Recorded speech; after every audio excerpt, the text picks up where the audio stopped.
And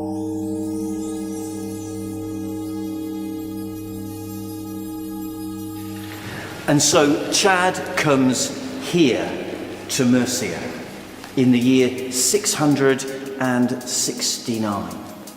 And as you know, throughout Chad's early life, war bands have been coming from Mercia up to Northumberland. His own parents may well have died at the hands of Mercian warriors.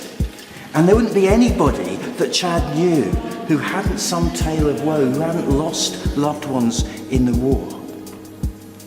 But when Chad comes here to Mercia, instead of hating people, instead of harbouring bitterness and unforgiveness, Chad offers them acceptance and forgiveness and love and the peace of Christ.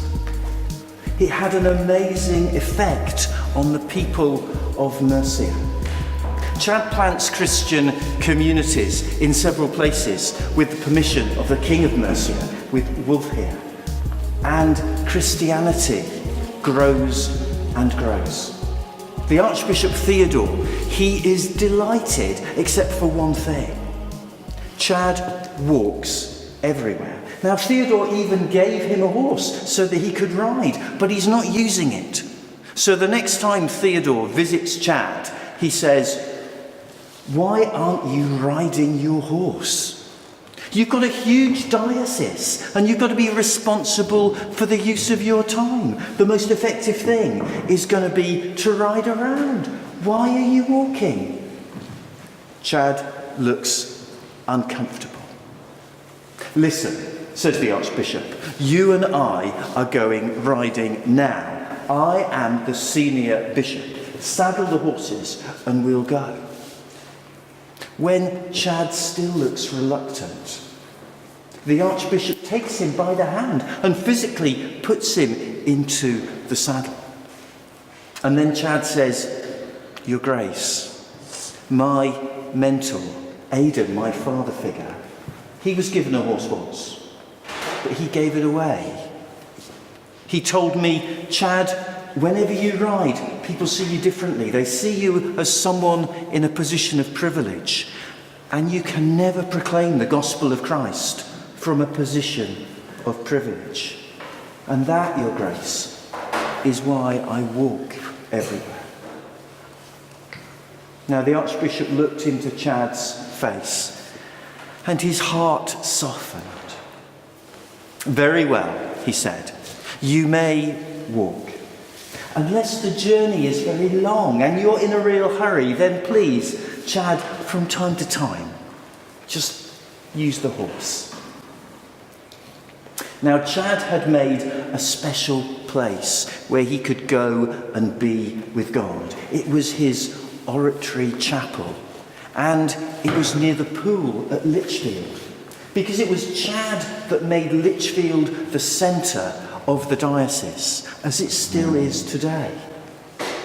One day, Chad is in his oratory chapel in Lichfield, in the grounds of where the cathedral is now, and he's visited by angels. Afterwards, he summons all the monks together, and they come, and he said, "I've got a message from heaven." "Oh," they said, is it an exciting one?" "Oh yes," says Chad. "I've been told that I'm to die in a week's time." Well, all the monks were horrified. "Oh, that's terrible." "It's not terrible," said Chad. "I'm going to heaven. It's wonderful." When he sees the monks look so downfallen, he blesses them and prays for them. He said, "Just stay close to God and you'll be fine." The monks go away heavy-hearted, but Owen, who's been the gardener, lingers, and he said, "I know you were visited by angels and saints, because I was gardening just outside. I heard the voices, I heard the singing in the air, I heard the merry laughter from inside your chapel. But do you really have to go? I mean, I know things are working out really well now in Mercia with you in charge, but you know, it's still early days. With you gone, it might all fall apart." Chad laughed. He said, "This isn't my doing, Owen. This is the work of God. It's not about me. When I'm gone, you'll see. It will still go from strength to strength. God will still be with you." Listen, this heavenly company that came to me today, they told me that they would return in 1 week's time and take me with them.